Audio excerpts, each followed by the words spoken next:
Hello everyone, I'm Rama and welcome back to my channel. నేను ఒక 21 day challenge చేస్తున్నాను and ఇందులో ఎవ్రీడే ఒక యాక్టివిటీని పిక్ చేసుకుంటా. ఈరోజు నేను పిక్ చేసుకున్న యాక్టివిటీ ఏంటంటే బకెట్ లిస్ట్ని క్రియేట్ చేసుకోవడం. ఈ బకెట్ లిస్ట్ అనేది మన ఇంట్రెస్ట్ అండ్ మనం లైఫ్లో అట్లీస్ట్ వన్స్ అయినా ఏం ఎక్స్పీరియన్స్ చేయాలనుకుంటున్నాం ఇలాంటివన్నీ తెలుసుకోవడానికి హెల్ప్ అవుతుంది. సో మనం కొన్ని ఈజీ స్టెప్స్ ఫాలో అవుతూ మన ఓన్ బకెట్ లిస్ట్ అనేది ఎలా క్రియేట్ చేసుకోవాలో చూసేద్దాం. మీ లైఫ్‌లో అసల అట్‌లీస్ట్ వన్స్ అయినా అసలేం ఎక్స్‌పీరియన్స్ చేయాలనుకుంటున్నారో మిమ్మల్ని మీరు క్వెషన్ చేసుకోండి. ఫర్ ఎగ్జాంపుల్, సోలోగా ట్రావెల్ చేయడం, బీచ్‌లో సన్‌సెట్ చూడడం, ఒక లైవ్ కాన్సర్ట్‌కి అటెండ్ అవ్వడం, ఒక కొత్త స్కిల్ నేర్చుకోవడం ఇలాంటివన్నీ. సెకండ్, ఇప్పుడు మీ లిస్ట్‌ని ఈ 5 కేటగిరీస్‌లో డివైడ్ చేసుకోండి. Travel, fun experiences, personal growth, health and skills to learn. ఈ కేటగిరీస్ ద్వారా డివైడ్ చేయడం వల్ల మీ బకెట్ లిస్ట్ అనేది చాలా ఈజీగా క్రియేట్ చేసుకోవచ్చు. థర్డ్, మీరసల ఎందులో క్యూరియస్‌గా ఉన్నారో తెలుసుకోండి. అంటే మిమ్మల్ని ఎక్కువగా ఏది ఎక్సైట్ చేస్తుంది?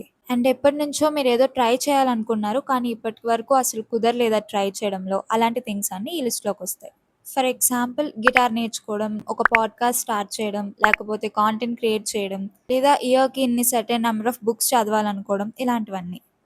ఫోర్త్, మీ బకెట్ లిస్ట్ అనేది చాలా రియలిస్టిక్‌గా ఉంచండి. మీ బకెట్ లిస్ట్ అనేది అందంగా కనిపించాల్సిన అవసరం లేదు. వేరెవరినో ఇంప్రెస్ కూడా చేయక్కర్లేదు.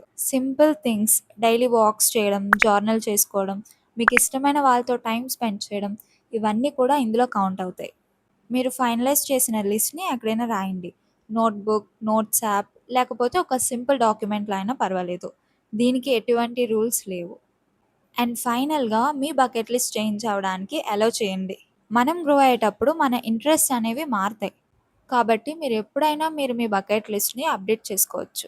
ఇలా ఒక బకెట్ లిస్ట్ క్రియేట్ చేసుకోవడం వల్ల మీ లైఫ్‌లో మీరు చాలా ఇంటెన్షనల్‌గా ఉంటారు. అండ్ మీకు నిజంగా ఏవైతే మ్యాటర్ అవుతాయో వాటిపైనే ఎక్కువ ఫోకస్ చేస్తారు. ఎందుకంటే ఈ బకెట్ లిస్ట్ అనేది మీకెప్పుడో ఒక రిమైండర్‌లా పనికొస్తుంది. That's it for today. Thank you for watching. By by.